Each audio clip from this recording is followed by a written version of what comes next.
Tovuz rayonunda Fazil adlı şəxs baxıcı, duaçı, cin çıxardan kimi təqdim olunur. Onun yanına təkcə kənd sakinləri deyil, ətraf rayonlardan da insanlar axışır.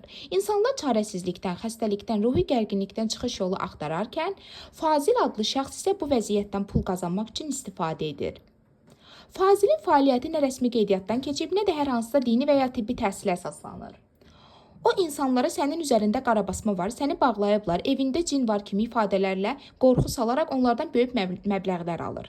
Halbuki bu iddiaların nə elmi, nə də dini əsas var. Bu cür baxıcıların fəaliyyəti sadəcə sadəlöv insanları istismar etməkdən ibarətdir.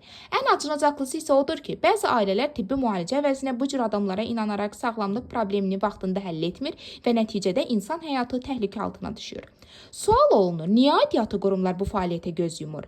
Həkimlik, savadı olmayan, dini cəhətdə söykənən bu kimi adamlar kəndlərdə, ucqar bölgələrdə Allahın adamı adı ilə fəaliyyət göstərir, amma faktiki olaraq əhalini aldadır, pullarını mənimsəyir, onlara psixoloji olaraq zərbə vurur. Qanunla baxıcılıq, cadugarlıq insanları qorxutmaq və bundan gəlir əldə etmək cinayət məsuliyyəti daşıyır. Deməli, Fazil və onun kimlər məsuliyyətə cəlb olunmalıdır. Cəmiyyətin savadlanması və dini fanatizmdən uzaq durması üçün həm hüquq mühafizə orqanları, həm də media üzərinə düşən etməlidir. Çünki baxıcılıq yox, savad tibbi dəstək və real həllər insanı xilas edir. Əgər dövlət bu cür hallara qarşı laqeyd qalacaqsa, sabah daha çox insan belə saxta ümid mənbəyinin qurbanı olacaq. Məsələ ilə bağlı üzümüzü tuturuq bütün aidiyyatı qurumlara və güc strukturlarına.